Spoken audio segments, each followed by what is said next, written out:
Hello, friends. Welcome to the End Evil podcast. This is Chris Jansen, and evil is the destruction of freedom.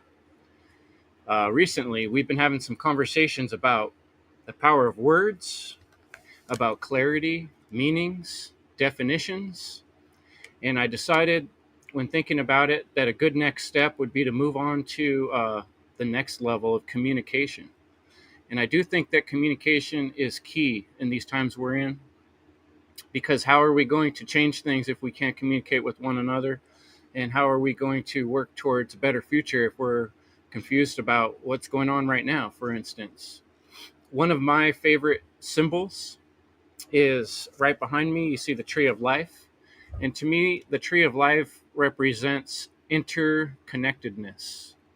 And interconnectedness is a reality of life on this planet. And it has so much to do with humans and humanity and the fact that we are all connected, and everything we do affects one another, and it affects all of life around us. And that's why it's such a crucial time for us to recognize our importance here as humans and our ability to connect with each other and with nature, and our ability to change things. And everything we do and think and say in this world reverberates out, and it affects other things. And on that note, we begin to recognize that all the shapes and symbols around us also affect us, and they affect the way we think. And when we have these belief systems, as we've also discussed in recent weeks, when we discussed misaligned worldviews and realigned belief systems and worldviews, we came to the understanding that these worldviews and these words we use can combine to create some very dangerous situations for all human beings. And that's what we're experiencing. So in order to decipher all this mess, we need to start understanding symbols. This is the next level. I see symbols as, like a painting, they say, is worth, a picture's worth 1,000 words. And paintings are one of the most valuable things you can buy on this planet in a way. I think symbols are like words times 100 or times 1,000. You can pack hundreds and thousands of words into little symbols that mean so much and affect us so much.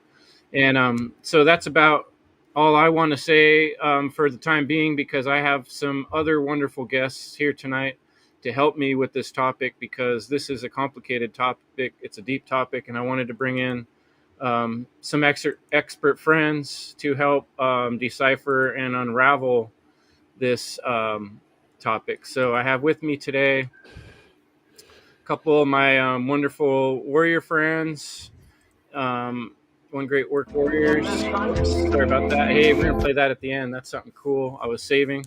I'm trying to learn to work all the new gadgets here on Restream. Check. Look at, we got Nate Cap here, one of my awesome people, most awesome people out there on symbols. And your voice is coming in, Nate. Sorry we didn't have a chance to check ahead of time. I heard you for a second there, but maybe I'll just introduce real quickly. I was just recently reviewing an amazing presentation called Earth Brain 2 by Nate Cap. And you can find that on his cubbyhole.com, and talk about symbology. Yeah, but I can't hear you. Oh, shoot. Oh, you're coming in. We hear you so far. So just let us know when you get that worked out, Nate. In the meantime, I'll stop blabbing, and I'll pass off the mic to Will, because I know you are an expert on symbols and symbology, and I'd love to hear your introduction, and maybe you can help us out with some grammar. Yeah, well, thank you so much for having us on, Chris. It's a pleasure. And thanks for the kind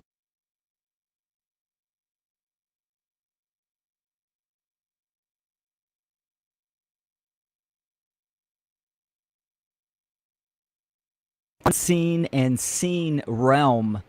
And this is a fantastic category that we can kind of be proud of as human beings, because this kind of separates us from any other species. We have this capability to create symbols, to use symbols, articulate and reason symbols, and it's extremely empowering, but also extremely controlling and influential in our current human condition, one of control, duress, and slavery. Symbolism is absolutely used on the front lines to influence, control the majority of people, the masses. So symbolism has been a a front runner in any ancient culture, our current modern culture, and so it's this continuation and of diving into what does these symbols mean, and I think a good introduction would be what is a symbol, right? A symbol is a man-made representation of something in objective reality. It could also be interpreted subjectively as well. So you can almost look at a symbol. A symbol could be extremely neutral and it can be relative on its meaning, but yet it can correlate with objectivity in nature. So by human beings using logic and reason, we are able to look at the natural world and see these certain type of characteristics and develop a imitation of a symbol that represents an aspect of nature, and that can have profound meaning within that symbol. It all depends on if one has the eyes to see and understand those characteristics and the language of symbolism of the characteristics and attributes to decode that language and understand it. Thanks for that intro, Will. Um, I was thinking to myself about the symbol, um, the sound of a symbol is like, sound is like one of the first things there is sound. And I think of like a circle is one of the most whole basic things. One is whole, right? And it's also, the circle is a whole, and we live in this place where things look like circles in the sky, and there's circles all around us, water drops, so there's reverberations of symbology through everything, and there's this correspondence through everything. And I just wanted to say, when I was very young, I had this realization that everything is like a symbol for everything else. And it's really exciting when you start to recognize this quality of life, that everything is a reflection of everything else. Brandon, would you like to say something about symbolism and help us get started? Yes, thank you for um, asking me to join you on this wonderful show. Will made such a great point, and shout out to Sarah Cross from rocking one of her shirts that has one of the symbols and sigils that she created. It it it resonated with me so much. But yeah, like Will said, symbol or symbolism is ancient. It is used as a means of communication. It is how we encrypted meaning and ideas of things in objective reality and certain aspects of ourselves. And it is sadly misunderstood a lot. But symbolism in itself, you can say that it is a mark or item that is meant to infer something, so that way we can come to a better logical, conscious realization of aspects of reality, aspects of ourselves, and other things that exist. And it's up to us to decode, the connection with the symbol and our consciousness. And that's really what I've always, understood symbolism to be. It has a relative meaning and it also has an objective meaning. It isn't necessarily so unidimensional, because we can infer or put meanings onto symbol ourselves, and these symbols can also represent many other things as far as in certain groups or certain have certain areas. But it's up to the individual to learn to properly decode what these symbols are. And I'm very interested. I'm very interested to hear what Nate Cap and Logan had to say about it, because I know they've been talking about this subject for many years and have done many presentations, uh, about the subject. So yeah, I'm gonna practice the art I've always talking about called shut the fuck up, and I'm just gonna listen. So Yeah, there's nothing to symbolism. The end. Thank you for having me on, Chris. Glad to see you guys. This is way bigger than I thought it was going to be, and that's awesome. Yeah, sorry for getting on here and being so discombobulated. I had to get everything situated, and always have to deal with the tech gremlins. No problem, Nate. That's part of the game, man. Yeah, always. I'm not sure what you guys have already said, so wasn't Well, able I'd to say hear we're you. still kind of on the grammar stage here, trying to sort of help the audience just kind of like define the ground level. What are we talking about? What is symbolism? Why is it important to talk about? Well, symbolism is very, the way that I would say it is. What's up, Logan? Trying to get my camera to focus. Symbolism is, I like to say that it's a symbol is very simple, yet it's very complex, because what you have to understand is that if you want to understand a symbol, you have to bring knowledge to that symbol. So that means that if you want to understand a square, well, you have to bring math to a square, right? You have to bring the understanding that if you can count to 4, well, a square has 4 sides, right? So the complexity, though, so that's the more simple way, but the complexity is, what has 4 sides that is, very complex. Like if you look at the 4 seasons of the year, if you bring all the the knowledge of the 4 different seasons to the square, well, you're going to get a lot more knowledge, or a lot more information, a lot more value from the symbol of the square, especially if you were to dissect that square into 4 parts, right?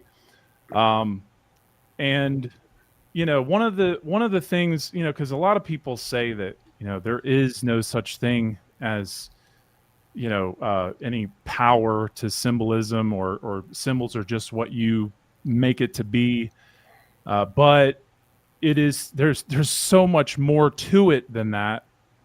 And a lot of people just the ignorance keeps them from going further into really understanding how it works, because it's not a supernatural thing. It is a thing where you're bringing information, you're bringing knowledge in order to compare and contrast symbols. You're trying to figure out what is associated with a symbol. I think association is probably the most important word that you would want to bring up when trying to describe what a symbol is, because if you have association with the symbol, then you can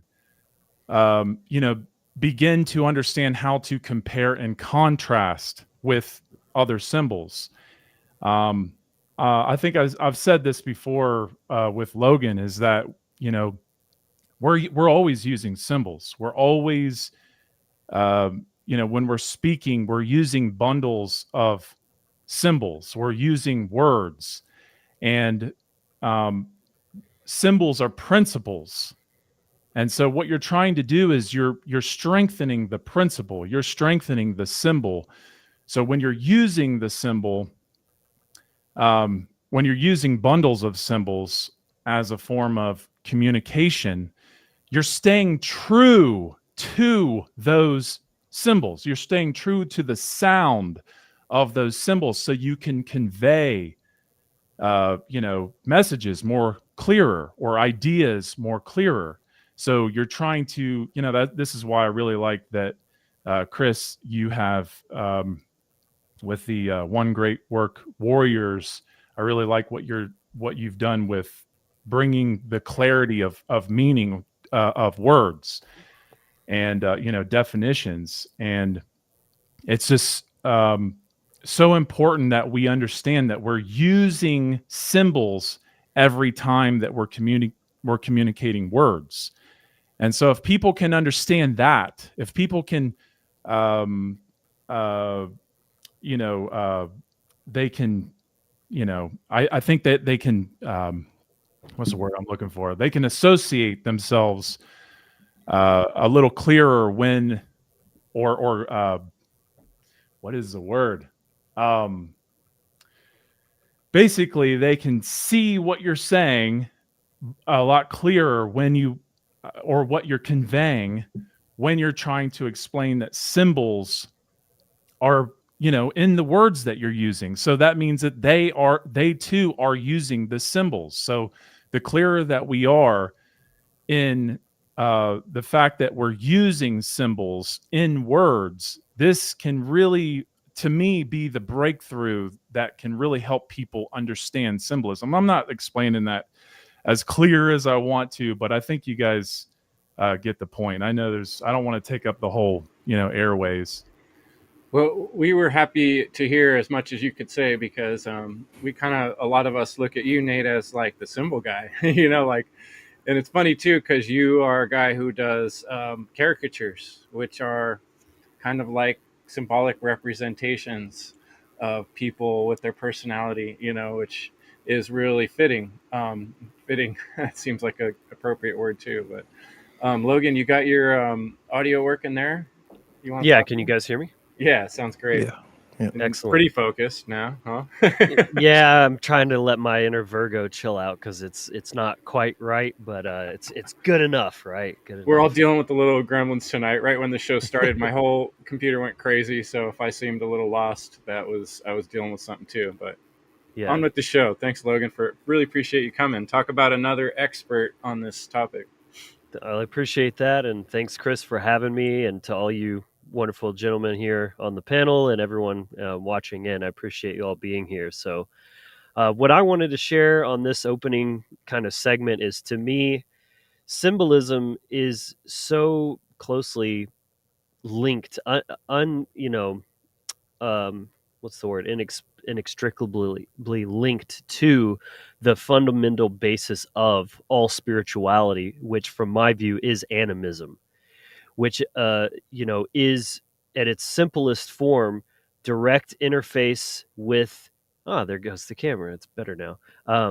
It's direct interface and experience with nature or the natural or external world. And that was happening long before spoken language. So everything was symbolic even before we started scrawling on stones and trying to make our own representations of them. The original symbols come directly from nature. It's simply the process of observing and recognizing patterns and associations, or dare I say, correspondences in nature in a nonverbal way, as these archetypes that are absolutely loaded with information, with knowledge and wisdom that nature is trying to show us without speaking, without being able to speak. And so it is our job to have our pagan brains online, as I like to say, our allegorical minds active and always searching for those patterns and putting those pieces together, because that's how you build the foundational building blocks of a principled framework with which to navigate reality. So I think that's why this is the, ultimate topic, because this is the base layer where all spirituality, getting into the more complex forms, this is where it starts, because this is literally where it started historically, the beginning of time. Man just totally in a wild environment and trying to make sense of everything, And starting with those foundational levels, that over hundreds of thousands of years becomes basically the advanced mystery traditions that we have today. Yeah, I was imagining the, first humans. I mean, I don't know how it actually went down. I don't necessarily buy just the caveman story, but at first someone had to utter some word, and that might have been ugh, right? And ugh might have meant watch out or rock, but it had to start with something, and that first something was a symbol to represent the thing itself. Mm-hmm. Ugh, watch out for the rock. And it made sense when the person got hit by the rock. Oh I'm yeah, kind of thinking ugh of means watch out. have you ever seen the movie Stargate? And Oh yeah. and Yep. there's the scene where he's trying to so he just walked into this old tomb full of hieroglyphics, and he's trying to ask this woman that ends up being his wife later, about these symbols. And he's like, well, what this? And there's a language barrier. He's trying to talk to her, and she's like, I don't understand. And then he starts drawing in the dirt, and then she gets really scared and covers it up, because why? Symbolism and writing is forbidden. Now why would they want a slave class not being able to communicate in symbols and writing? No graven images. Right, exactly. Oh, we're gonna have to Great get movie, by the way. Yeah, more great into movie. that because Well I've been said. thinking about the Tower of Babel recently too. But Yeah. before we get too deep in, Jerry or Derek, did either of you want to comment on what's been said before, or kind of the base beginning here of defining symbolism? Yeah, sure. Because sorry, Jerry, unless you got something hot off the stove. But hey, gentlemen, how's it going? Everyone listening? Fred, Marvin, Sarah, Leslie, what's good, y'all? Chris Nelson, yo, you should be up in here. Gotta love and appreciate his work, and the circling the square and all that proper care.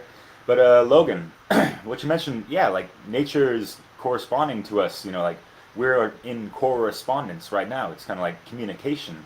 And Michael Tsarian had I was watching a little bit of that to kind of freshen up for this one.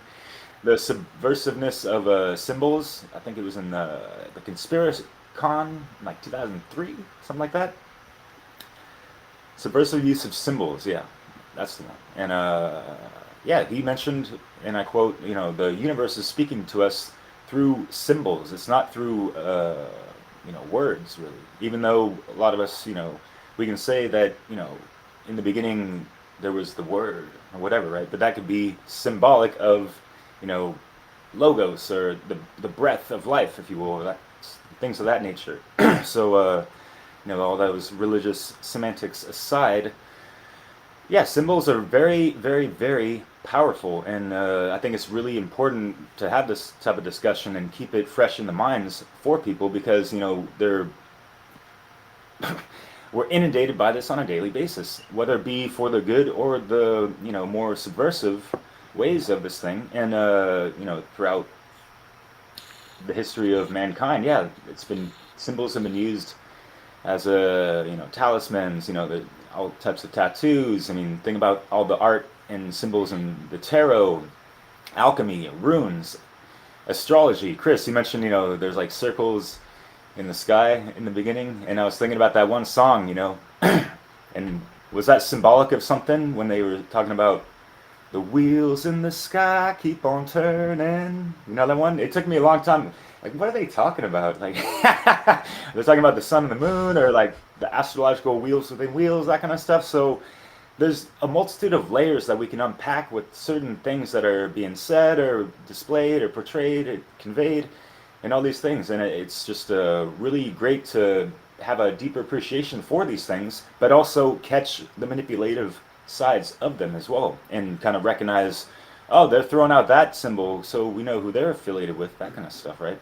So yeah, we can see all types of symbols being splattered on money, all the crests and family badges and shields, and within a lot of things are tied into numerology, geomancy, on a more macro cosmic level.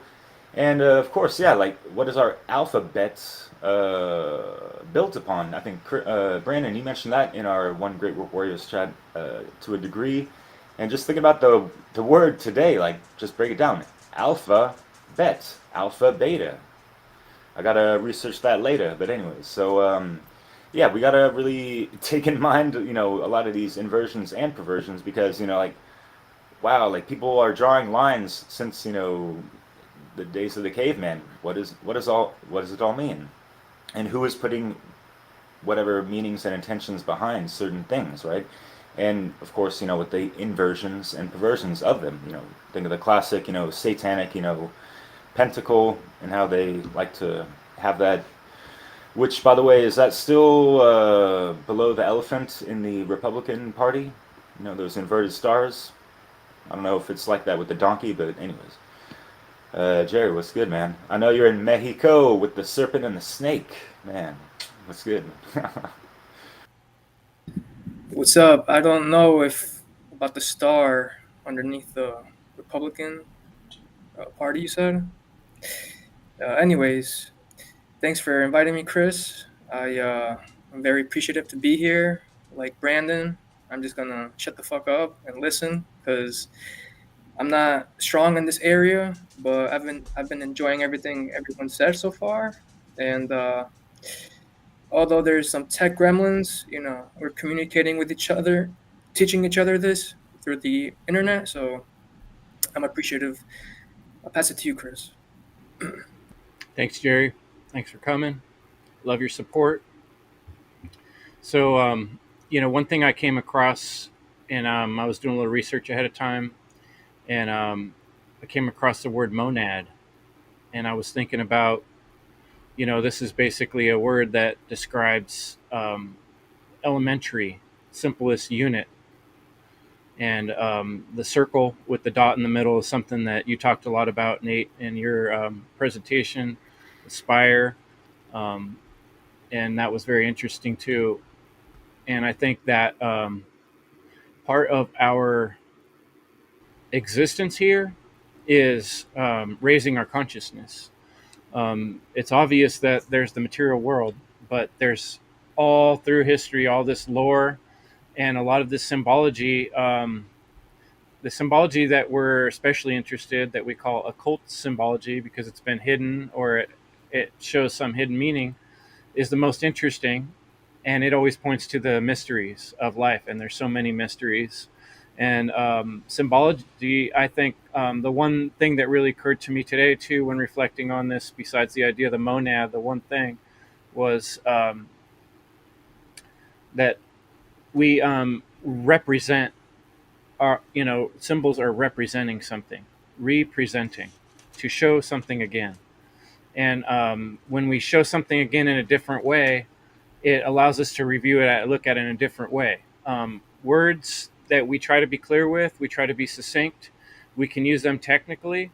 Symbols require a little bit more of a feminine, intuitive, putting things together, being able to transcend levels and compare things that aren't always necessarily obviously alike in the The material right world. brain.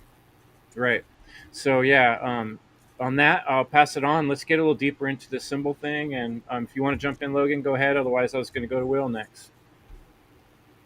I'll wait my turn. Will, you got it. Cool. Yeah, you guys have all said some really great stuff. I want to dive into what do symbols do to a human being. Like, how are they being used? A good quote by the occultist Diane Fortune said, "Symbols are to the mind what tools are to the hand. It's an extended application of its power." Mm-hmm. So, symbols, they have an emotional resonance. They are able to subvertly convey a message that has influence, right? Symbols are primitive. They speak to the limbic brain as well as the conscious mind. So the conscious mind and the unconscious mind, they do both at the same time. It all depends if one has the awareness to use reason and decode the symbol itself. If not, it still resonates in the unconscious and subconscious mind. This is why companies and advertisers and the social engineers, they spend thousands and millions of dollars on branding that has powerful symbolism in there because it has that emotional resonance, it has that frequency, it has a meaning that inherently we can pick up and that speaks to the primitive side of our mind. So you can influence someone's behavior, right? So I think that's important to know. There's that obfuscation when it comes into symbols, the inversion of taking an ancient symbol and then promoting its meaning to be the inversion of what it actually is. And this has extremely powerful and emotional dark effects on human beings. And we can get into those symbols later on. But I think if we're talking about higher awareness and evolving in consciousness, symbolism is right there on the forefront. We need to have the awareness. We need to be educated on symbolism and how they are being used against us every single day on social media, in the real world when we're out and about. This is a weapon and a tool. And all through history, like Logan said, this is an ancient, even in language, right? It started with symbols, hieroglyphics, these pictographs, and they're still being used today. So it's a powerful combo. There's a lot to be said. I'll pass it on.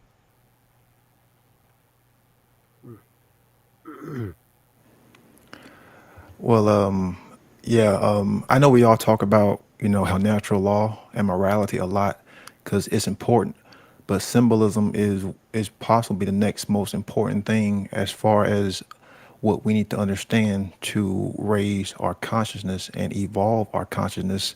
And what Logan said was so deep. Like, man, I would like for him to say that again when he talked about, how the universe is always speaking to us and trying to correspond and trying to get us to understand because it doesn't have a voice for it, itself. So it may come in the form of myth, it may come in the form of association, it may come in the form of patterns. And that's why that's why I was always a fan of the ancient myths because they had so much rich and vibrant symbolism in it. And it got you to understand things from that kind of right brain perspective, that kind of intuitive, to see like the bigger picture, to get more depth, to get more clarity, to get more meaning, and not just necessarily from a logical means.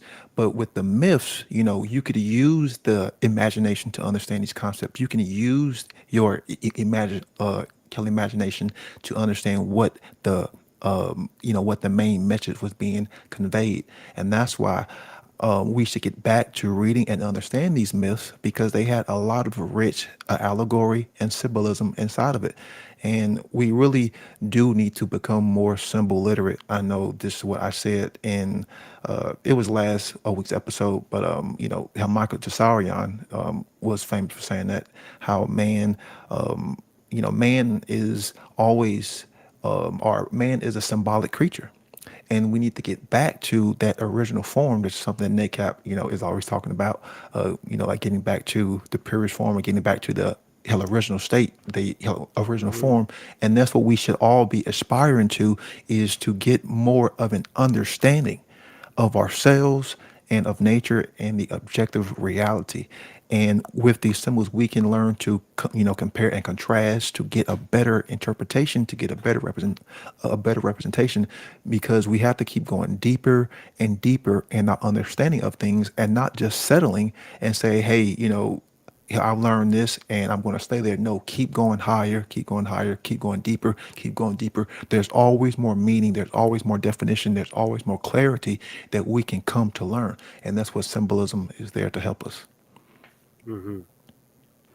And, on the deepest level, too, something that occurred to me today is like, how do chemicals communicate inside of our body?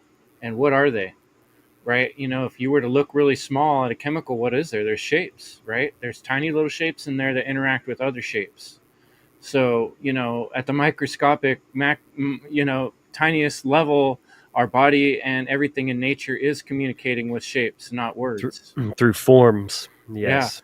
But man, we got another all-star expertologist on symbology here, Chris Nelson. Thanks so much, Chris, for joining us, and thank you, Brandon, for sharing that link with Chris. I saw him in the audience, and I was trying to find the right window. So thanks for joining us, Chris. Well, I'm glad to be here. Thanks, Brandon, for sharing that link. Yeah, I was just wondering if it was an open table or what was going on. Don't really have much to add. I'm waiting to see like what I can bounce off of people, but just a quick thing about symbols and their importance is that we talked about it, and it's been mentioned on like the past 3 episodes of Chris Jansen's podcast there every Thursday. That we talk about the importance of symbols because that's every way we communicate is with symbols. Even if you're a mute or you're deaf, you're going to be using hand gestures, and those are a form of symbol as well, because you're, as Nate mentioned, and Chris, those are shapes and forms. So form is an important part. It's all visual. So I guess if you were blind, you wouldn't be able to use the shape of your hands, but the form of words when you can read them, and those words are expressed through the form of sound, the vibration. So they all have we don't necessarily think of sound as a form, but it does. Cymatics.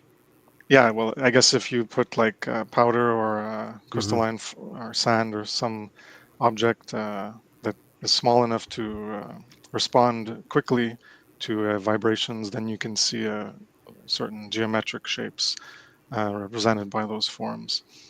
And yeah, I've talked about like some people who know my work. I've talked about symbolism, importance of symbolism of causality and consciousness, and different symbolism, and it's very important to understand these shapes and symbols, as Mark Passio's mentioned in his podcast. When you look at the tarot, um, for example, the magician card, yeah, someone could look at it and they see like a guy with his hand raised up, and there's like a sword, and there's like a star on the table, and they don't know what anything represents, because these are all things that have been associated with certain concepts. And if you can understand what these associated concepts are related to certain imagery, the symbols, then you can understand the message that is being conveyed.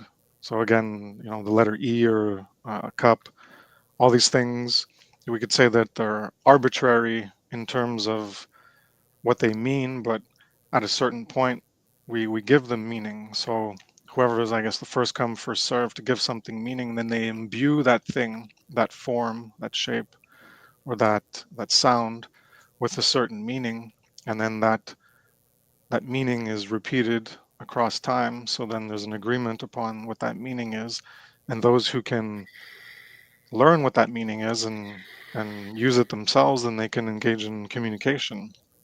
And that, like the tarot or other symbolism, say you have an encrypted language or something that's encrypted with, and you have a cipher. Well, if you know the cipher, you can decrypt the coded messages that are being sent.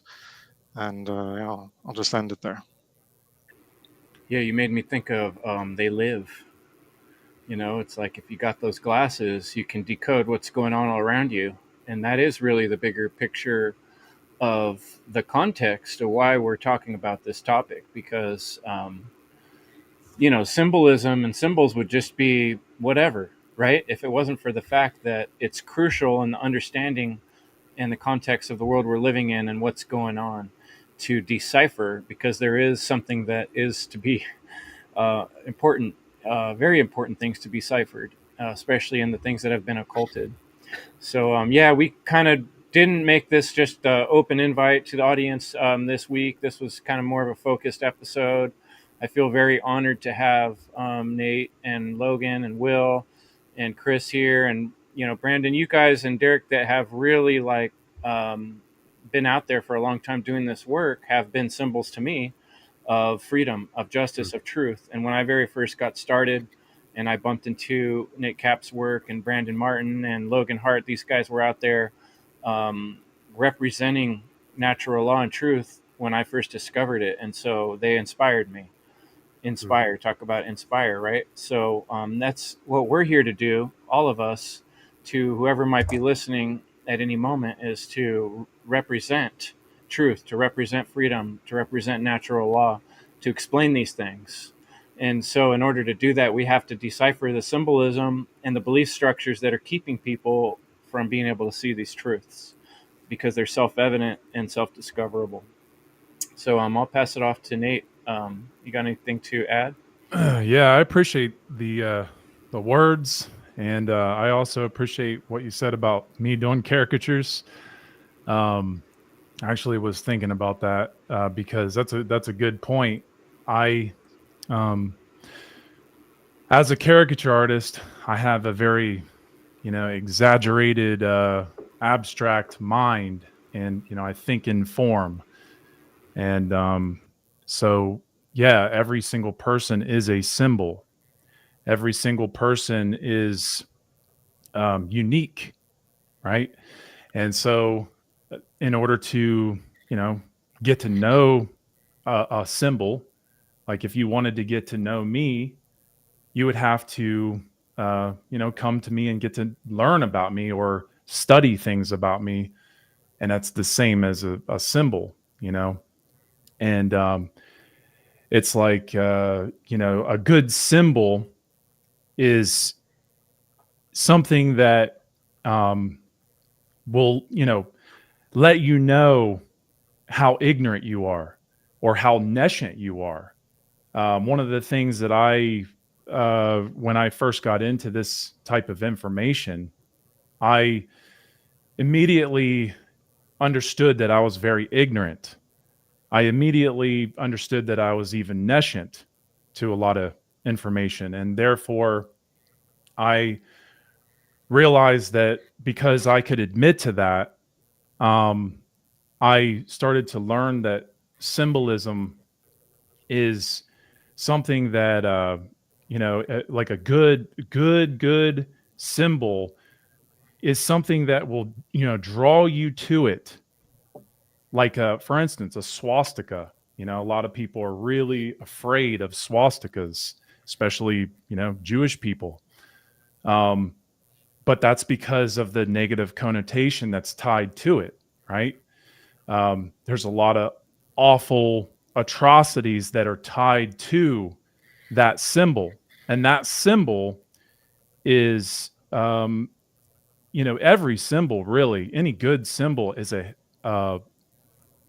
it's a heritage compartment. So it's a place where it has valuable history to it, but it's not just historical. It's something that is helping us understand our own place in nature, like the swastika. Before the Nazis used the swastika was known as a solar symbol, in the sense that each arm of all four arms of the swastika are going in a direction to represent all the seasons of the year, but also, and the middle, the knot, or the cross in the middle, that would be where the sun is located. Okay. But then, if you just keep doing more research, you'll realize that swastika is also lunar. A lot of people don't know that. But the point is that if we remain ignorant and afraid of that, of any symbol, then we remain ignorant of our own communication with each other. We remain ignorant of our own heritage, of who we really are and why we're here. And that's what they want. That's what these people, these dominators, these controllers of this world, they know how symbols work very well. They are ultimate symbolists. And because they know how symbols work, they know how it works on the subconscious mind, they know how ancient those symbols are and how important they are to us as a sovereign people. And if they can create fear by, dominating people's minds to make them do atrocious things to each other using those symbols while they do it, then we have this poor resolution association with those symbols. And therefore we, stay extremely separate internally from nature, because these symbols are not just something that is made by man. Man discovered symbols. Man has discovered these beautiful symbols.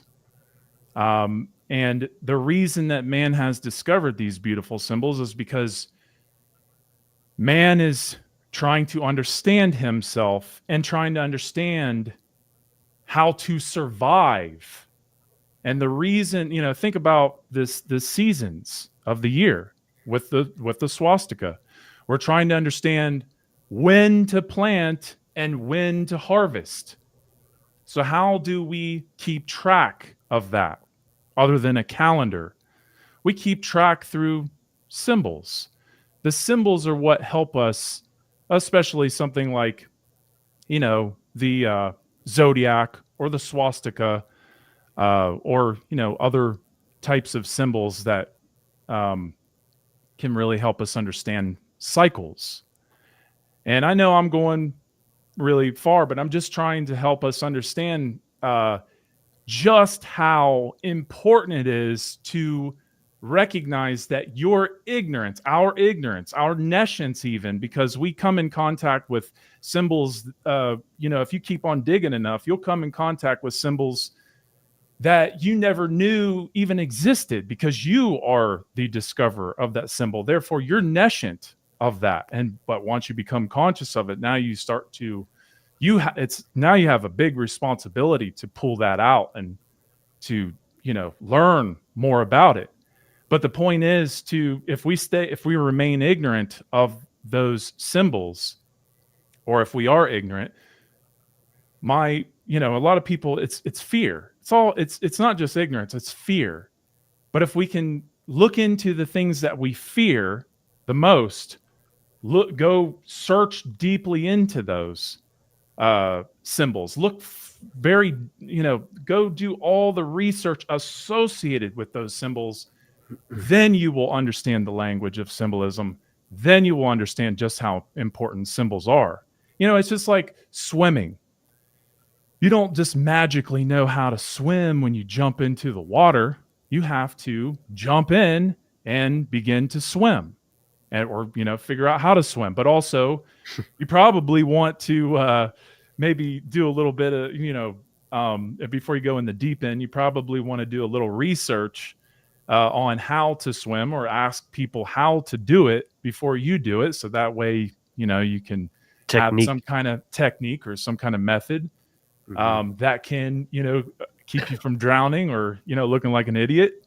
But, that is the point with symbolism. You have to dig deeply into those symbols by what they are associated with. Do the deep research, so that way you don't remain ignorant, because these symbols are not owned by anybody else. Like the swastika is not owned by the Nazis. Okay. These symbols are inherent in our being.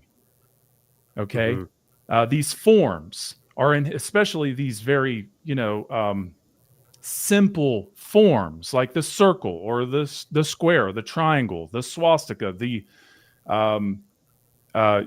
just any, the star, the 5-pointed star. These symbols are extremely valuable because they are a pure form. They are what we're really trying to hone in and get back to and understand how deeply interwoven they are into our being. But we can't understand what symbols are until we actually do the necessary research. So I'll go ahead and pass it off. I'd love to I put up that little image of some symbols. I don't know if that might help out. Go ahead, Logan.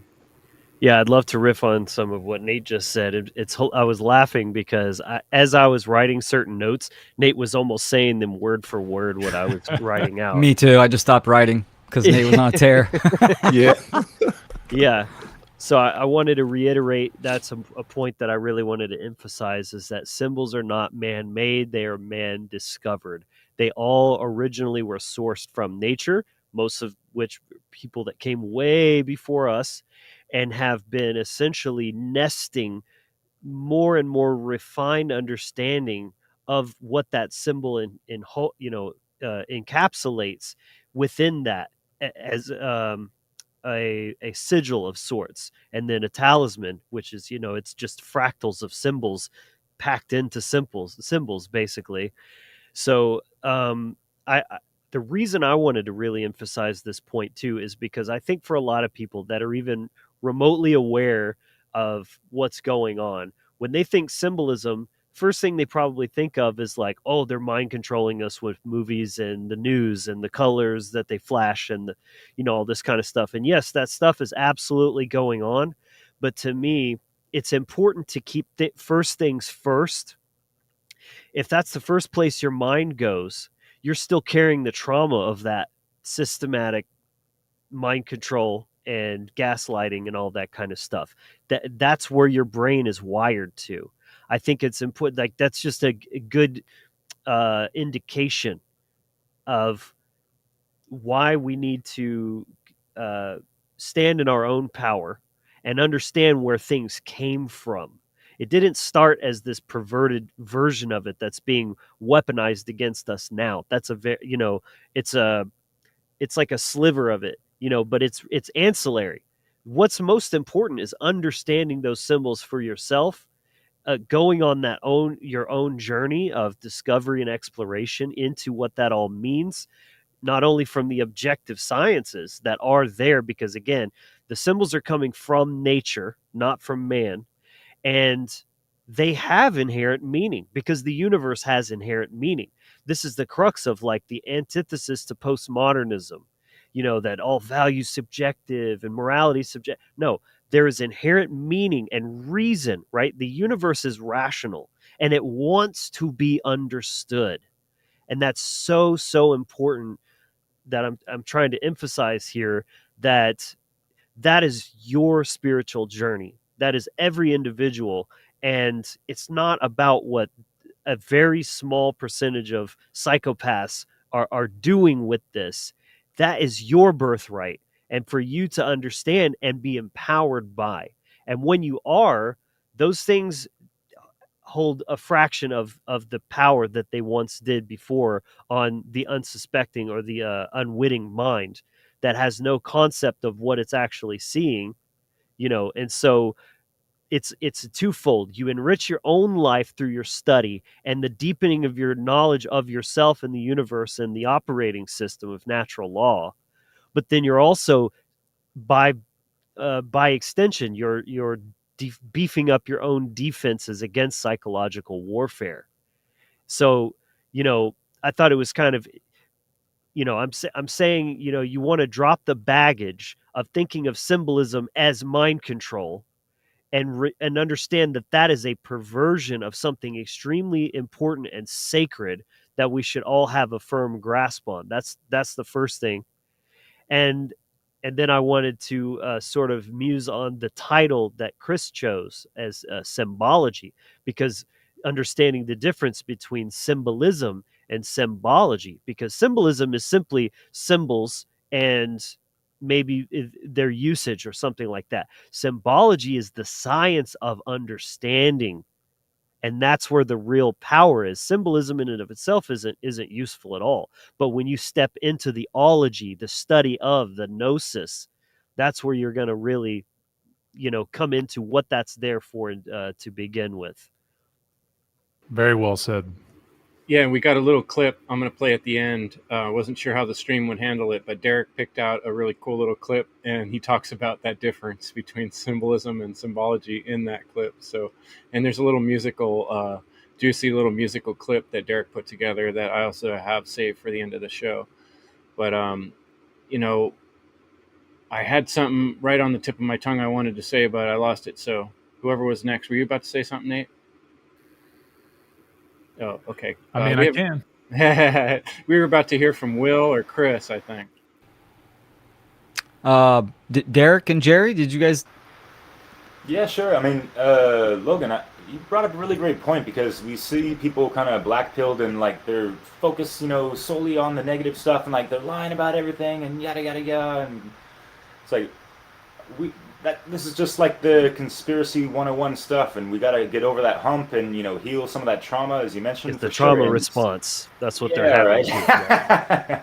Yeah. So yeah, great point. But yeah, we can't ignore the fact that yeah, they're embedding so many secrets in plain sight. Of course, yeah.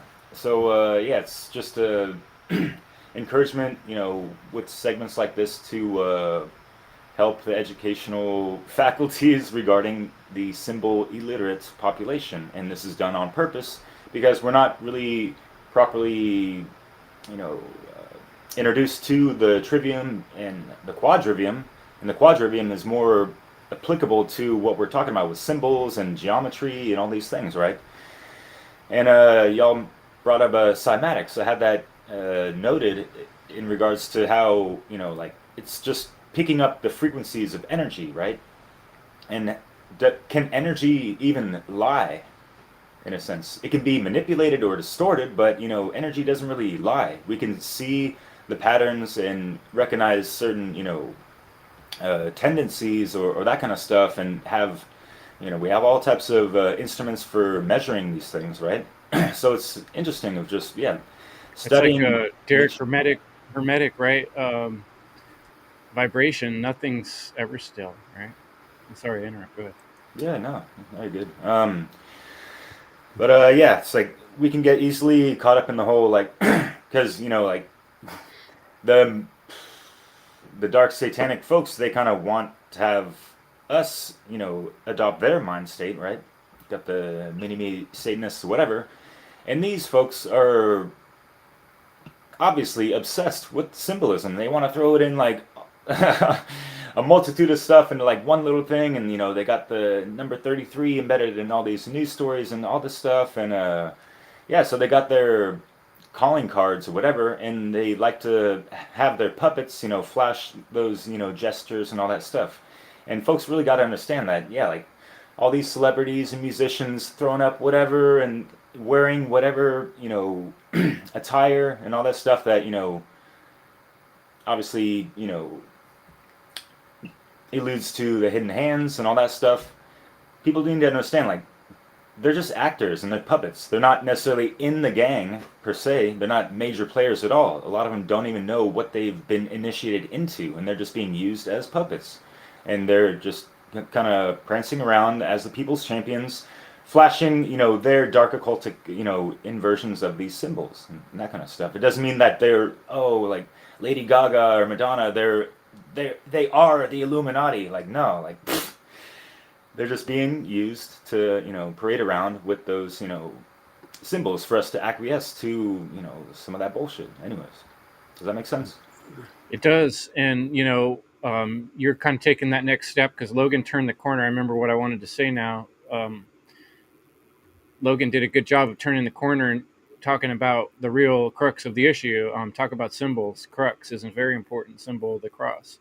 But the crux of the situation here is that there are dark occultists, there are dark psychological programs that have been going on generationally, and there's symbols embedded in our stuff. This is like some matrix stuff, and a lot of folks out there just are not even close to making that awakening and realization to what the real situation is. They haven't put on those they live glasses, and that's the vast majority of all people around us, which creates a really weird situation because we have people living in sort of a non-reality.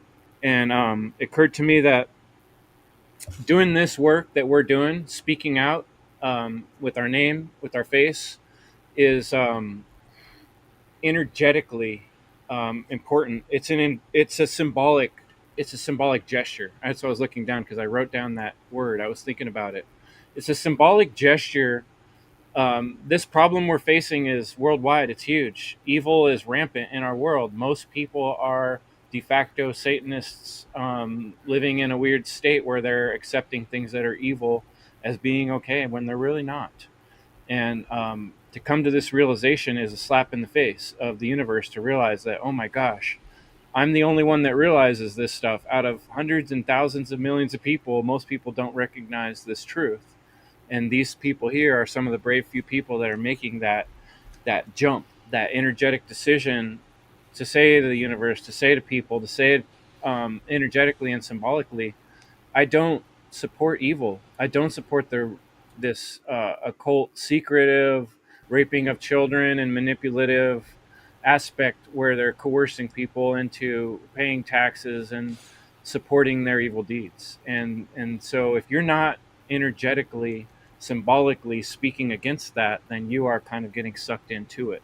And that's why this is so crucial and important, is that you need to be symbolically and energetically speaking against evil. And if you're not, you're with it.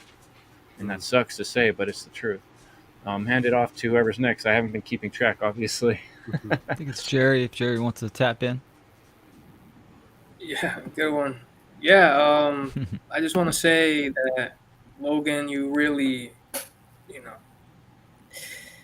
brought some positive. What you said was very positive. How symbolism is meant to uplift us and to not look at it through a traumatic response. So that was great. Nate Caps's video's not on. I was gonna ask him what his shirt meant. I think it was a cube, but I'm just gonna keep listening, guys. Thanks for the gestures, Chris, and I'll pass it to Chris Nelson. Oh, I think Will was gonna say something next. Go ahead, Will. Sure. Yeah, man. You guys are bringing up some excellent points. When I think of symbolism, communication and comprehension come to mind, right? Because it really is communication with the divine, with nature, with yourself, with others, with reality. We're talking about symbols. This is the Universal language. It's a universal language, absolutely. How do you communicate and interact with the unseen realm, with the metaphysical? You could do that through symbolism. And symbols speak to the mental realm. The energy, the emotion, and the actions come afterwards by your comprehension of the symbol, of the symbolism. For instance, how this can be used in a negative capacity. Somebody has a piece of paper, or you got to leave your house. It's got the seal of approval on it. Well, who gives a fuck? It's just a symbol. It has a meaning, but that's not an actual action or behavior behind it, right? It's just a claim. Now, so that's the communicative part. You're communing with a symbol that has meaning to it. So it can go many different levels. Obviously, it's very beneficial for the self. This is why every magical tradition has sigils and symbols encoded in that, because it's a way to communicate with your subconscious and unconscious mind, to communicate with nature and the unseen realm. So it has that potential vibration attached to it, depending on your comprehension. So it's a real powerful realm, and we need to utilize it in our own lives, see it in nature, in the natural world, see how it's being used against us, and that it's really going to increase our awareness, and it's needed. So, Can I just add one thing too? Is this idea of symbolism and Satanism. I want to explain what that really means because of how it's being used. This is just another form of relativism, and is ultimately the satanic mindset of man positioning himself as God. Is that we're gonna take these symbols that are divine, part of creation, and distort them into our own meaning. So they're twisting them into their own relativistic ideals and then foisting that onto people through subversive communication, through the subconscious mind. So it's basically, you know, it's the satanic mindset of we decide what symbolism is and we'll decide that for you, and then you're just going to swallow that, and that'll be your only conception of what this stuff even means. So ultimately it, because, and I've said this to Will a lot as in our private conversations, is that as I've deeper and deeper studied into mind control, one thing has been so clear, is that ultimately the root of all mind control is about separating us from nature. And this is one of the ultimate ways to do that, because again, it's imposing their concept of relativism over the true natural meanings of what these symbols can be. So it's like another version of the Matrix. Instead of seeing the symbols in their pure forms, they're now distorted, and we can only project that through what they have kind of put in place for us. And you know, essentially symbols can be man-made, and there's nothing inherently wrong with that, right? When you create a new business and you make a logo, you just created a symbol that is almost like an egregore, right? You're imbuing psychic energy into that, and it becomes almost like a living energetic entity. And that's neither bad or good. It depends on how it's used. But when it comes to pure forms and the primordial inherent symbols, the originals of nature, they need to be preserved and left the hell alone. And that's where it gets really dangerous, is where they're distorting the things like the star, the circle dot, those things that are, they Cross. need to be really, really preserved in their pure forms and understood as such. The archetypes. Yeah. Yes. Overlays. That's the exoteric and the esoteric, right? When you say Satanism, the exoteric people think of the devil. A better symbol for Satanism would be like the hypercube, which probably many people have never even heard of or even know what that means. Mm-hmm. They've heard Tesseract, but only in Marvel movies. The light ray cube, the 4D light ray cube. I've done quite a bit of work on that. If someone wants to check out the And Evil series on andevil.life.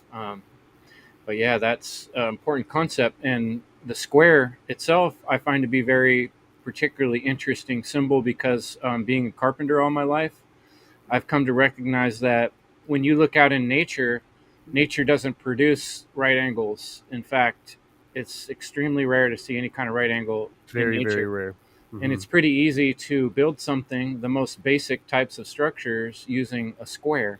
Your average doorway is two pillars and then some sort of large header across the top. And that's simple. It's an easy way to build, and it separates us from nature in a weird way when you think about it. The square, we build a house, right? But if a builder or artisan wants to make something of circular design, it can be actually quite stronger, but it's also much more difficult to build. An arc. Takes a lot more skill and knowledge and Mhm. mathematical knowledge. Mhm. So it's weird how that is so hermetically congruent with the real aspect of the way we describe the metaphor of the square and the circle. One is very natural and whole, and then the other one has these right corners that are parallel. And I also like to think about the practicality, because the square and the cube are masculine, which is about order, right?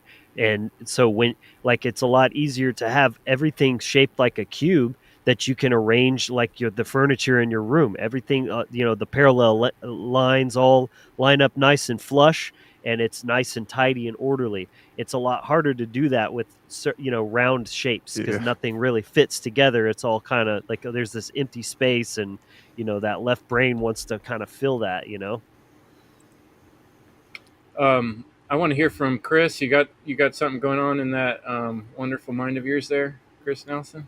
Yeah, I can bring in some, I guess you could say contrarian, oppositional, counterbalancing perspective, I guess, to some things that have been said. So yeah, like symbols, some of them some things, shapes, do exist inherently in nature, and we can discover meaning relative to it. But I think it's more so most of the symbols that we're the ones attributing meaning to it. So, for example, if you take a square and it's not that, you know, right angles don't exist in nature. Um, they do, it might be rare, but like I think it's graphite. Those are cube structures that are formed in nature. That's one place where there's right angles and even the cube. And also, if you're familiar with R. Buckminster Fuller, he was a polymath, and he had a like a cosmology of everything is based on Platonic solids. So the cube, the tetrahedron, the dodecahedron. I forget the other shapes, but there was five Platonic solids. So it's an And interesting they, thing they to all look nestle into. within one another as well, perfectly. All the platonic solids. Have you ever seen that, Chris? Yeah, well, I think isn't that his the shape that he invented?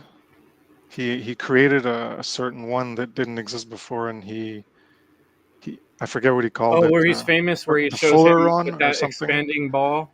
I forget. It's been a while since I read his material, but it's just something related to like the concept of shapes or symbols being inherent to nature, and some of them can be, but a lot of the things, certainly in the human created world, a lot of it is us that creates them.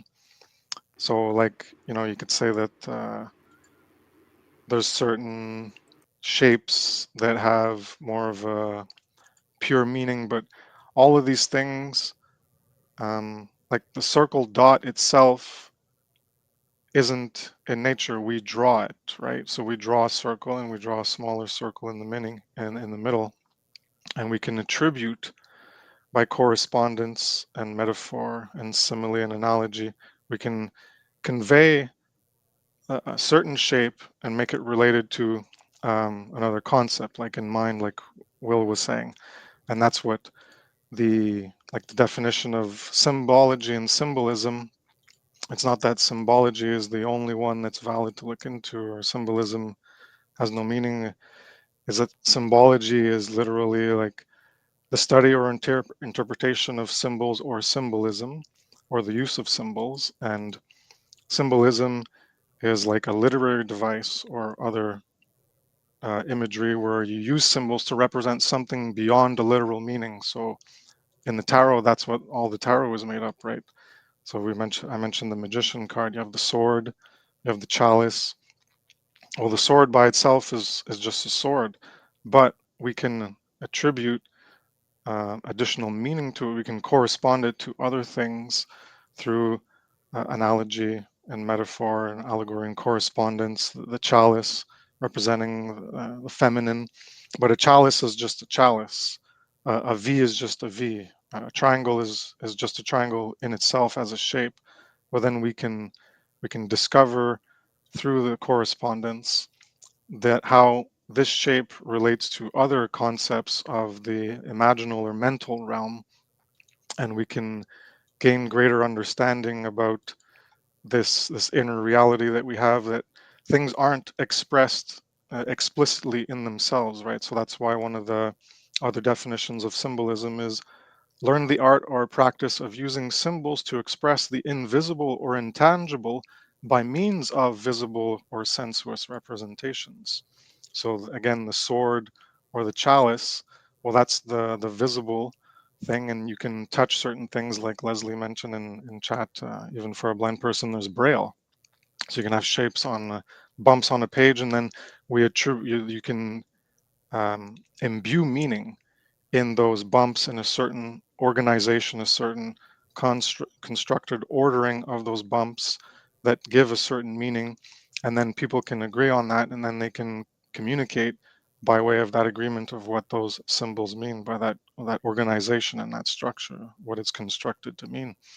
Um, so there's like the symbology is when you get more deeper into it, but everything around us is the symbols and the symbolism. And when you go deeper into it, that's when you get into the symbology. And yeah, I guess that's what I wanted to bring up, just the other perspective of how a lot of it is like even the letter E, like I mentioned that before, any alphabet or any number, it's just a line, a 1 or a 2. You could look at it as on the digital clock. Well, it's like 1, 2, 3, 4, 5 lines, or it's one line and then 2 lines, like a Z, but it's a 2. The E is just a line and then part of a circle, but not a full circle. So like you could look at that's one shape of a line, and then it's part of a circle. So it's curves and a line together, and we mix all these together, and then we attribute meaning to them, and we attribute vocalization patterns. And yeah, one thing I wanted to mention also related to the sound and vibration, how it does have form, because it scientifically, even when you talk about frequency, which is what a vibration is, they call it a wave form. So even in the terminology for it, it has the word form in it. So even though we don't think of it as having form, it's specifically, even in the scientific terminology, it's a wave form, because the frequency is like a wave. So So as soon as you record it, there's a visual yeah, representation, like on a DAW or something like that. yeah, You call it the and waveform. Yep. yeah. So yeah, just this aspect of how all these, you can say like a certain shape or a form is inherent in nature, but a lot of it is us who correspond it, like one of the definitions, by trying to understand things that are intangible and invisible, that like such as ideas, as Will mentioned, in the mental realm, and how we can try to understand those things that are pretty much internal or not, that are metaphysical, by way of things that are physical. For example, like I keep mentioning, the tarot is an excellent demonstration of that. And yeah, so I guess those are the points I wanted to bring up. Thanks, Chris. Yeah, and you're definitely right. There are squares in nature, and the rectangle, the square can be found, um, you know, in nature. But so I think that is important to point out. If my main point with that, a rectangular thing, is that symbolically, generally man-made things, we tend to make more squarish things because it's simpler, and a square kind of represents and connotes that simpler way to structure things. And a lot of times, the way we structure things in society to organize our minds or organize a piece of paper or whatever is we put things into categories, or we fractionalize things. We break them into smaller bits as a way to understand, as a way to filter things. But that's been done to an entire population of people around the world, using secret symbols, and they don't realize that's happening. People are been segregated, divided, processed.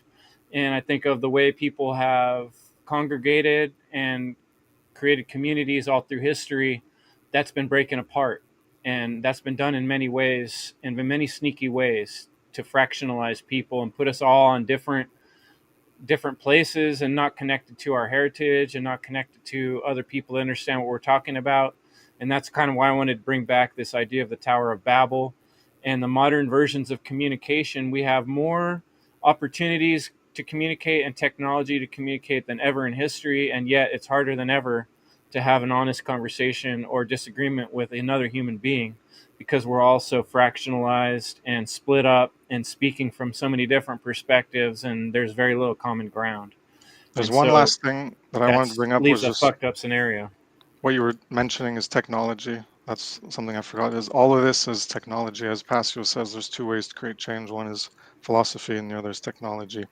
All these, the communication, the language, everything we create, all these, the symbols and the interpretations we have, they're a form of technology. So as Logan was explaining, it's not symbols or Satanism or whatever, it's only for mind control. No, these are technologies that we create because we imbue them with meaning, and With they can be used philosophy. for, yeah, they can be used for good, or they can be used for evil. It's in the one who wields it and how they wield it, for which path they align with, the left hand path or the right hand path. That's it. Absolutely. The dual edged sword. Um, Nate, did you get your audio working again? Are you back with us? I believe so. Do I sound different? Yeah, it's coming in good. I was noticing your lighting's like perfect right now. You got like that soft setting sunlight coming in through the window. So Yeah, the gremlins got me again. The tech gremlins. I really like what you were saying, Chris, about letters in particular, because letters, again, like I was saying earlier, it is a think about this too. Always pay attention to.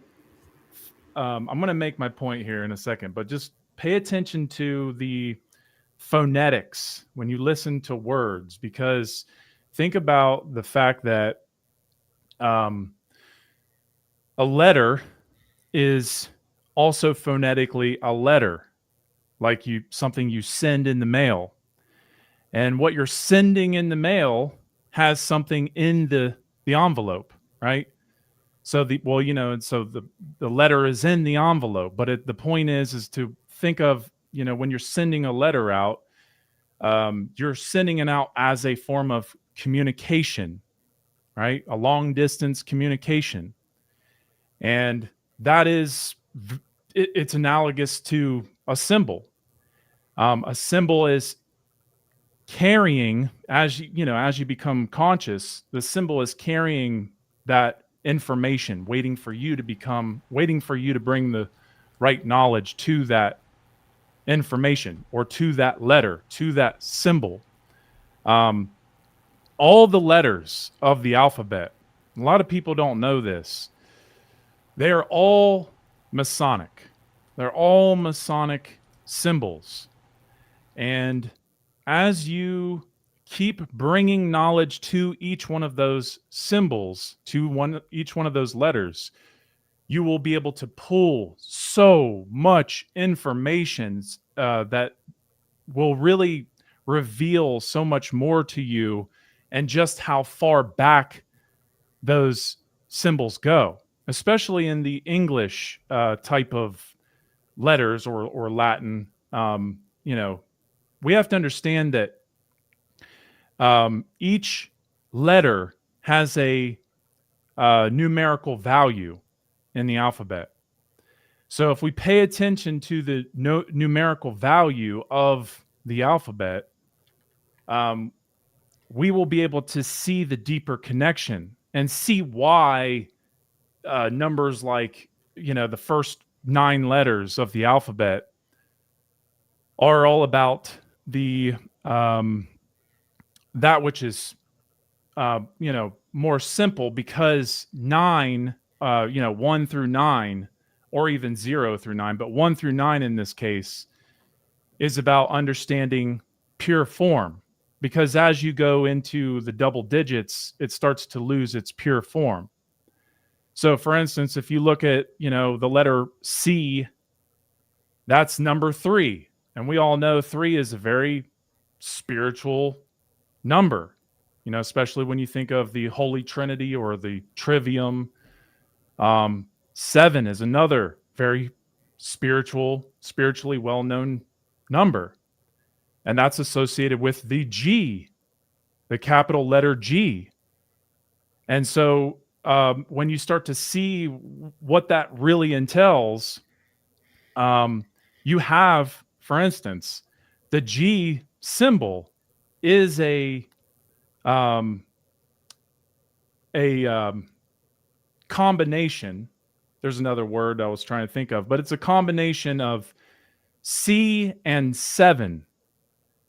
So there's a reason for that, because as you start to really dive, and I know this is like very advanced what I'm saying, but as you as you dive deeper into that letter G, you're going to realize just how significant it is to understand how letters are developed, how symbols are developed, and why they're in the order that they're in.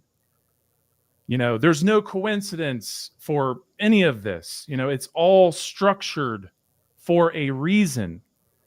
And there's so much to be said about it. But, the point is if you can start to see how these numbers and letters connect, and even overlay, think about this. I want to say this real quick, and then I'll hand it off. But I'm trying to cram so much in just a short amount of time, but the point is, if you really, really want to understand how to see symbols and form, think of it as if you were to take a transparent piece of paper, a tracing paper, and you were to trace out a symbol, and then you take that paper and then you start to try to see where it fits with other shapes or forms that look alike.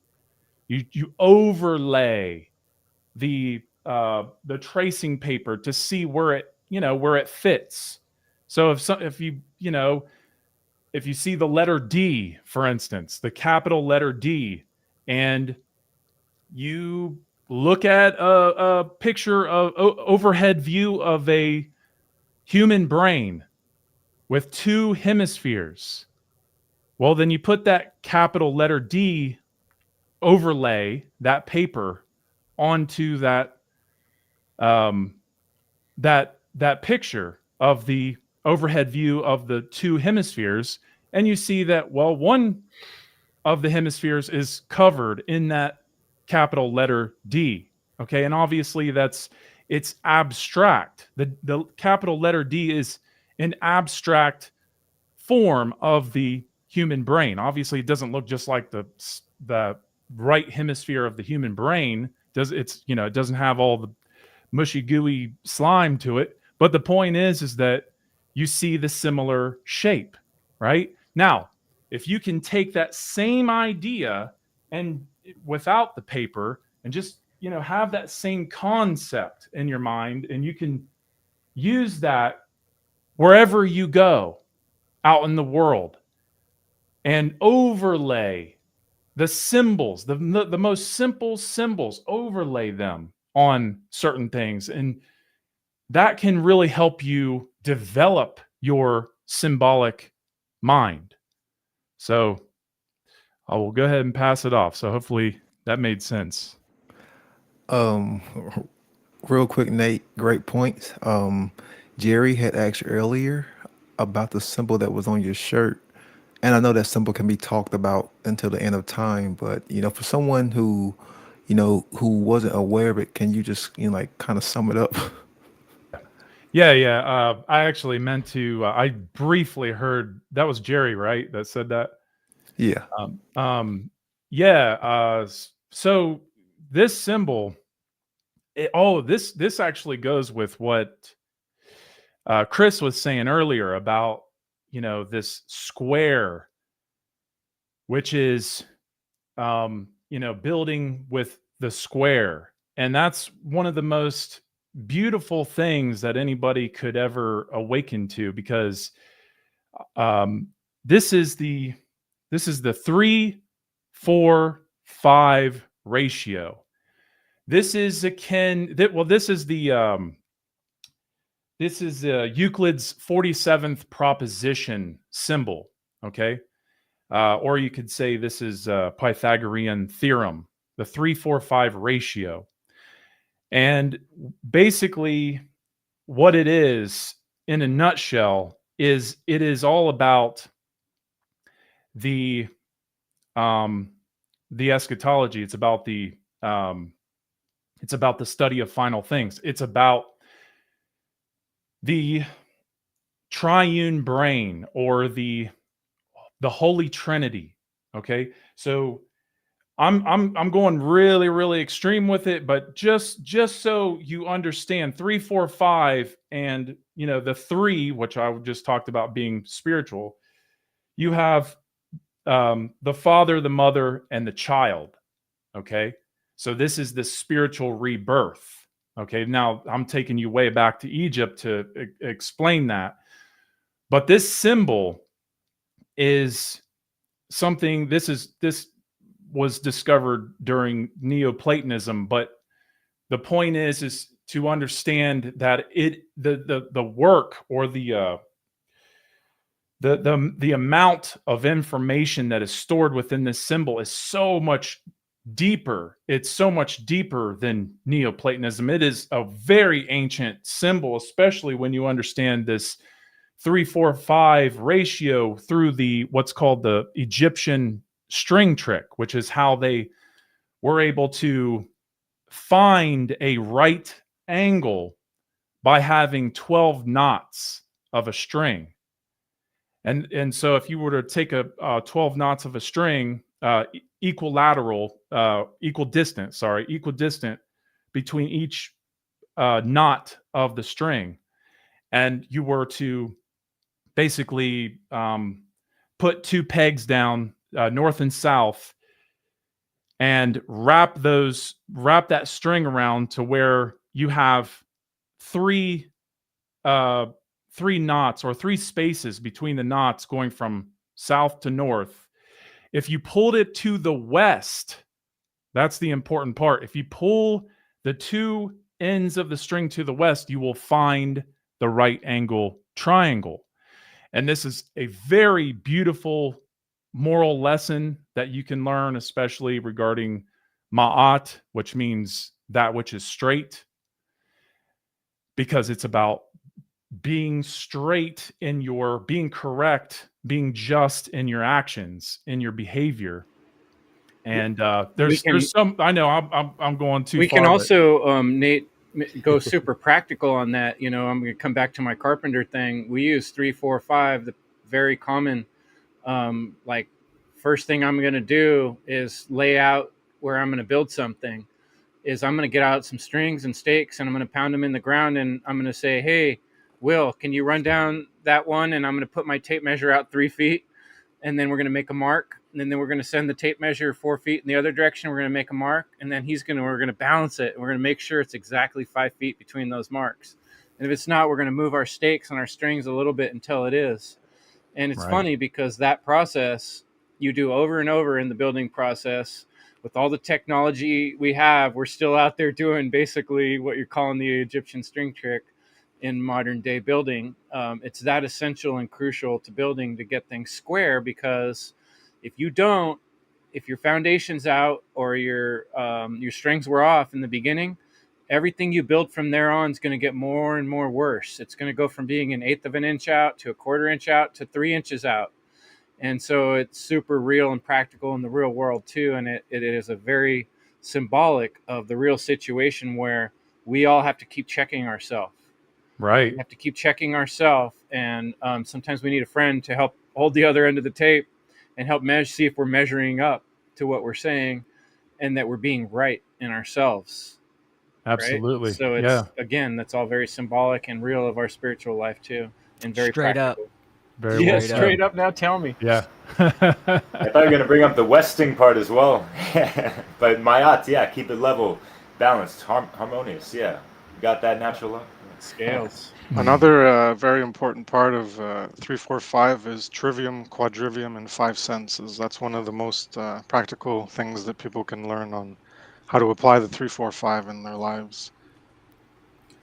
Oh yeah, good point, Chris. Your tree Absolutely. is like breathing behind you. I don't know if you got a fan going, but that's beautiful. If you did. No, that's the cat. That's why I'm like leaning over to pet her. You gotta get her doing She's that every time. That's walking awesome. It around, looks yeah. like your tree is just like glowing and growing. If anyone wants to dive deeper into the symbol that Nate Cap is talking about, Douglas Martin did a fantastic presentation called The Trivium and the Trinity, and he presented it during Funnel 3. So just wanted to shed some light if people wanted to dive deeper, because Douglas Martin's work is phenomenal. So yeah, people can always check that out. Yeah, and this particular episode is just the mind can opener number 1. We're going to keep going with this topic of symbology, I would say, for the next month or so.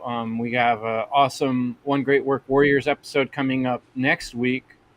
That's going to be called Talking Shit Comms. And we're going to talk some shit about those shit comms. And I'm sure some of them have hidden symbology in them.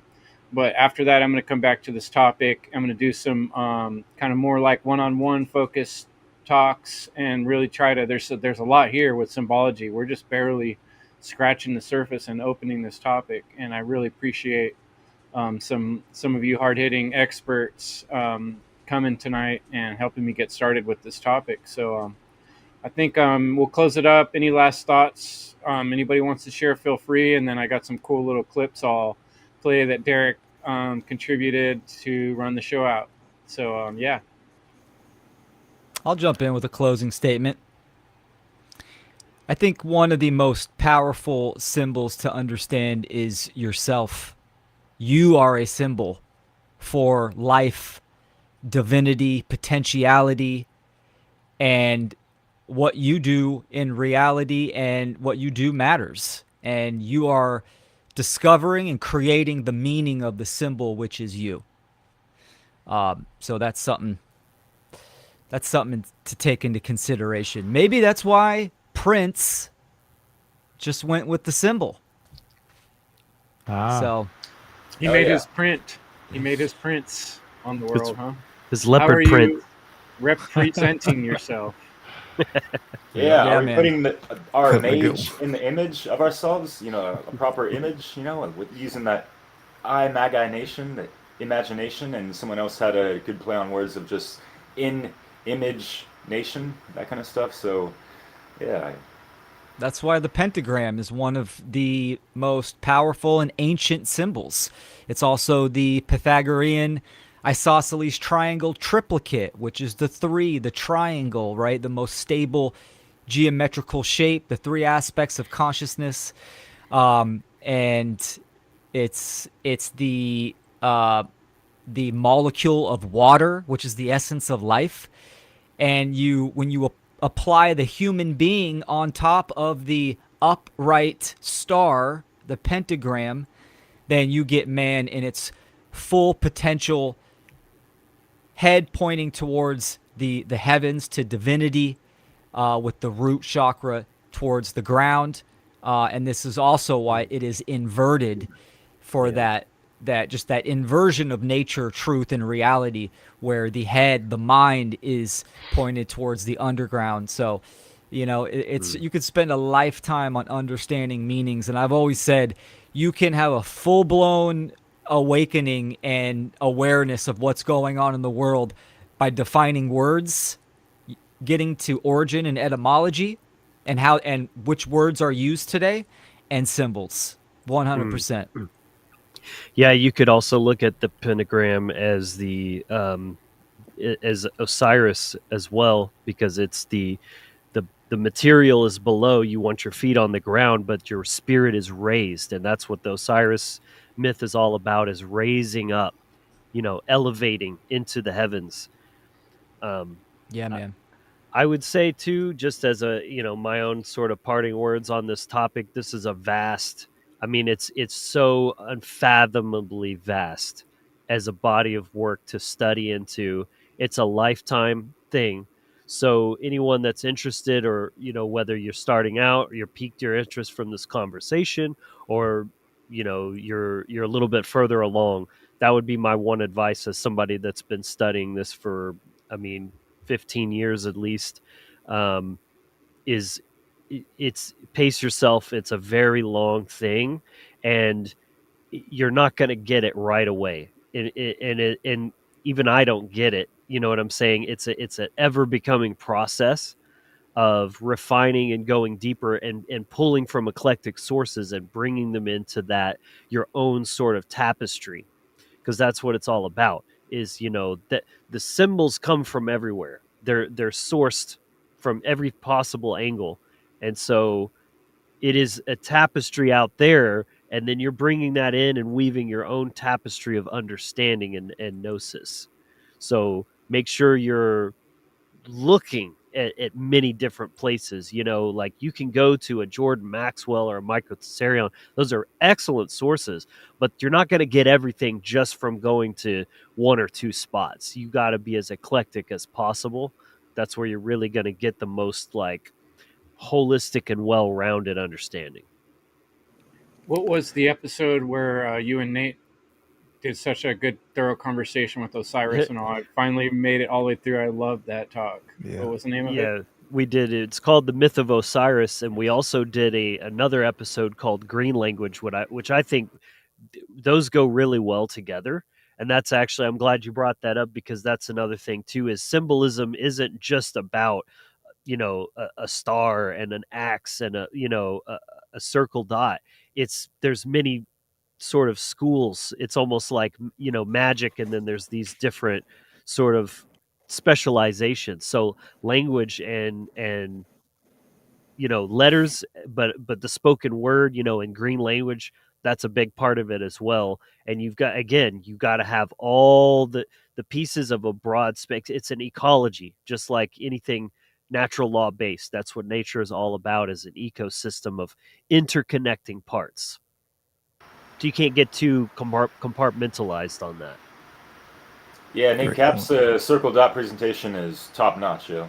Bravo. Hats off to Absolutely. Yeah. you. A matter of fact, when Yeah, his that's Oculus. presentation plays on my 24/7 live stream, it's hard for me to focus on what I'm doing because I'm constantly, looking over there and learning from that. So it's such an honor to, to be able to come on here and be among y'all because we are in a war, and I want to thank all of y'all.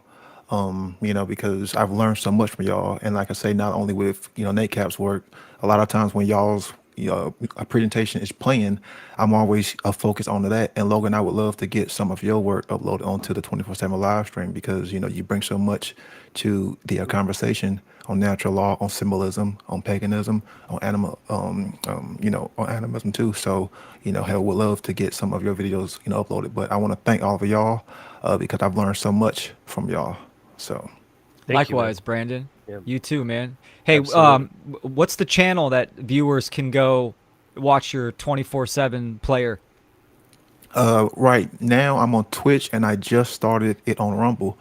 So you can go into the One Great Word network and you can click on both links, or you can just type in my name, Brandon Brandon Spencer 00 on Twitch, and on Rumble it's just Brandon Spencer. And right now on Rumble, it seems to be getting a lot more views, but I want to kind of target those platforms because there's a lot of wrong, distorted thoughts as far as people who claim to want freedom. And those are the platforms that I want to target. So I plan on, possibly getting onto a third and fourth, platform to run a 24/7 live stream because I want to get the knowledge out there. Because if the knowledge is not out there, people are not going to be able to even learn. And it's also too, it's a respect to all the other content creators because I understand the sacrifice and the time that comes along, with doing this kind of work. So I will also, I'm honoring y'all's work too because it's not just my work, it's y'all's work too that's playing on a 24/7 live stream. So much respect to y'all. And there's still many content creators that I would love to reach out to. It's just a process because I have to download all of those videos and get them uploaded. And then, hell, I'm just one person, so it is taking time. But there's plenty of other content creators who are on the network and possibly not even on the network who I would like to reach out to. So it's just a sign of respect to y'all because I've learned from y'all. So thank you. Yeah, but on Twitch and Rumble. Thank Excellent. you, man. Appreciate that, Brandon. Really do. Um, I love being around people like you because I understand that you care. You're here. That we're having this conversation for a reason. It's because we really are sitting at the round table and we're passing on these ideas. We're putting everything on the table together, and it's amazing to see how many of you how much you guys have grown. Just watching you guys grow, and you're just as much of an inspiration to me as I seem to be for you, and I'm really thankful that my work is reaching you guys, and I appreciate you letting me know that.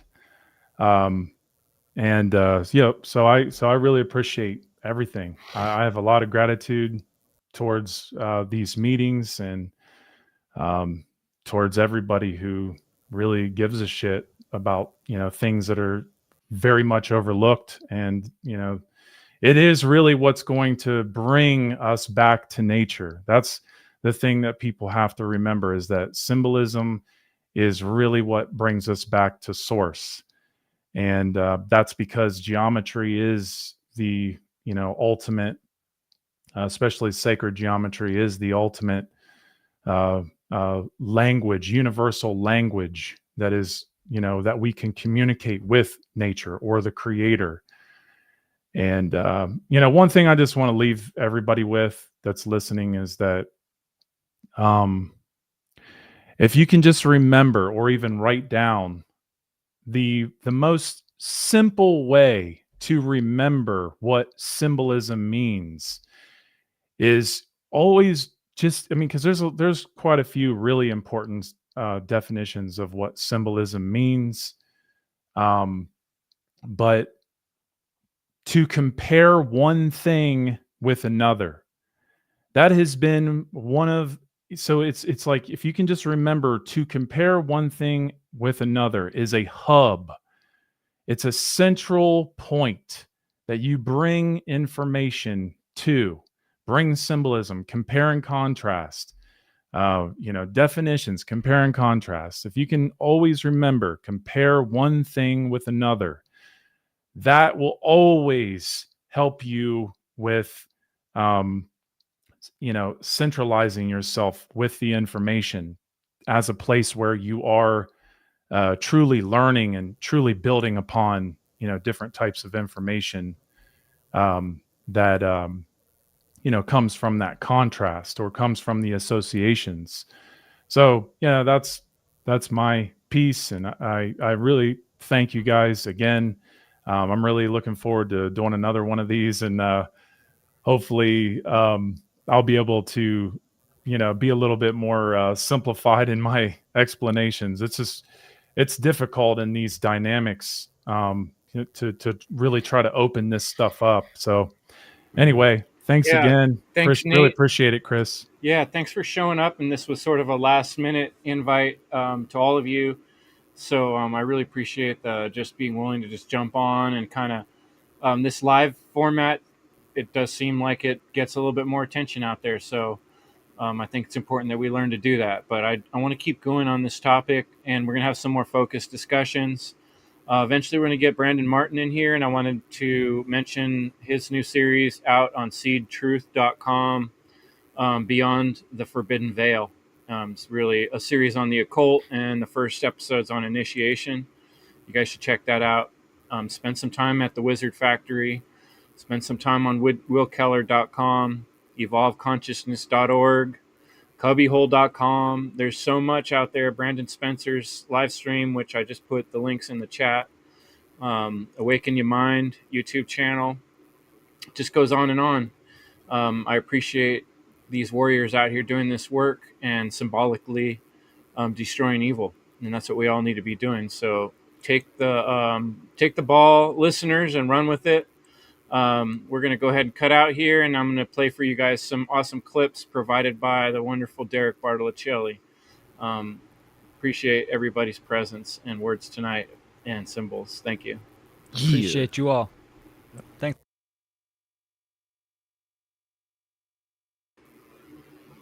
So you think they came for the fag man, huh? And what do you base this upon? He was the only one done right. Double tap, back of the head. And the pennies? New hitman wants to leave his mark. That's a possibility. Now, you Irish cops are perking up. That's two sound theories in one day, neither of which deal with abnormally sized men. Kinda makes me feel like river dancing.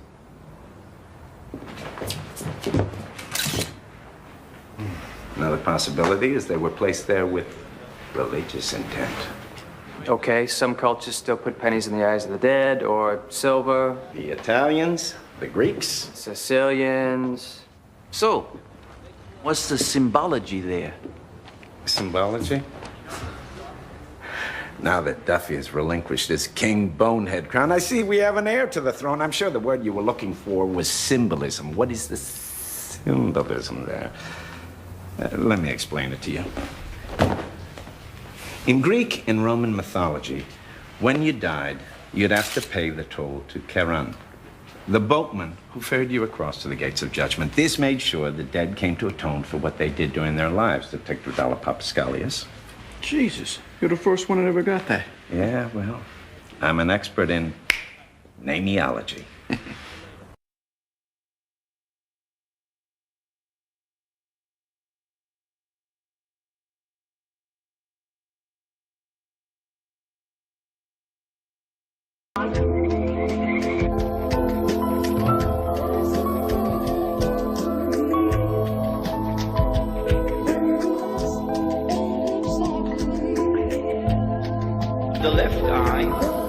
It symbolizes external vision. In the right eye, it symbolizes internal blindness. With this introduction, we understand now that when we're dealing with the subject of the Antichrist, there is a lot of symbolism involved in it. Religious symbolism, which needs to be interpreted. Yeah. Take a look around you as you make your rounds. There's symbolism embedded in every block in town. You got your Starbucks with the siren straight from Greek mythology. As a woman on the logo, lure you in, that's a psychology. The Chrysler wing rock, the Dodge Ram depicting Lucifer, the Shell, gasoline clams, the sun. Folks are used to the 3s and 13s. Now everywhere you looking at, we overlooking the facts of the stats of what you cooking, Jack. The pharmaceutical giants have esoteric emblems as the symbols make their way inside my well-protected temple. I'm aware of the paganism up on all the packages, druidic little elves and no trees on my back. I tend a pyramid right up on the back on all Doritos. The same check on your Nikes, on your Newports and Speedos. What's it all about? Blatantly displayed, indeed they mocking us. Corral us in the pen like good sheep. How they flocking us? It's all sacred symbolism. You copy this? It's all sacred symbolism. The many remain the slave class. It's all sacred symbolism. You copy this? It's all sacred symbolism. Yeah, we are the resistance. Just look at Target with its alchemical symbol for gold, and Walmart with their sun symbol done so. To the populace and living folk who live inside the radius, they live amongst us underneath the human skin. The aliens, the sense of paranoia, stay looking, it's all over. Lucky Charms are wicked and sick with trick clovers. Look at CBS, the logo, the eye is all seeing. For the time being, only the few are foreseeing what the plans about. Take another sip right out that monster can. That's really numeral for number 6. It's the fall of man. Reverse it up, beat the double R. Temple royalty, my kin throwing tats on their skin. There's been loyalty, machete swing. I'm reachable and active like computer pings. I'll be the first one to show you around if you are new to things. All it really takes to decide these life parasites is people should open their eyes like spy satellites. High society die from anxiety. The improprieties of the diocese cross varieties. They laugh behind our backs at this whack. We lack images, consecrated etchings and stones surround villages. The end of the world. Actually, the end of humanity. The sheep sleep wide awake, prone to live by insanity. I have Lucifer on the back of the dollar bill, saying I direct CBS and AOL, Trilateral National Broadcasting System, MK Ultra, distorting your vision. Hey yo, they telling lies to your vision. Sacred symbolism is everywhere, all through Capitol Hill, especially from a bird's eye view. This is nothing new. Since day one, we have been trying to warn you and bomb your mentals with the truth. Barcodes on your butts, cameras on every street corner. Identification, facial recognition software, accurate like a cop's Glock, point blank to your mother's wig. 4:45 a.m. government agents ransacking your crib, tying up your kids. Martial law concentration camps are now in the prison of your own mind. Your soul gets sucked dry, you die, but you're still alive. The majority of all of you think you're living it up, but truthfully, you're just living a lie. False idols you worship, trapped within your own worthless flesh, selfish and hellish ways. It's all sacred symbolism. You copy this? It's all sacred symbolism. The many remain the slave class. It's all sacred symbolism. You copy this? It's all sacred symbolism. We are the resistance. The symbols saying more than what they seeming to say. And subconsciously communicating to your DNA. Street lights, guns, skyscraper shaped phallically. The male fallacy, undoing the earth balancing. And the owl perched on the dollar is significant. The owl is 13 and M in the Egyptian glyphs. When symbolic triggers hit, they cause conniption fits. The letter A comes from the ox. It's not bull script symbolic. Bull Maryland, Chicago, Mo Schlitz. What's the medicine practice? Still using this. Tahuti Caduceus, Rod of Asclepius, intertwined, serpent spiral like nerves around the spine. RS pharmaceutical sign of Peru's eye. Geico reptilian, caveman, Neanderthal, the sideshow civilians believing propaganda mall supply the demand that began when you were programmed all wired to react when you see certain images. So gargoyles guard businesses with serpent visages. The mission is to flood them with subliminal messages until it's too overwhelming and no one will question it. It's all sacred symbolism. You copy this? It's all sacred symbolism. The many remain the slave class. It's all sacred symbolism. You copy this? It's all sacred symbolism. We are the resistant. The Western world in general, and America, is what I call symbol illiterate. What you're going to see tonight is a small window into a concept that I've taught for years, taught children especially, and it's just symbol literacy, which is learning about how the universal creator, or the universal presence, the universal intelligence, speaks to us daily. It speaks in symbols, not words.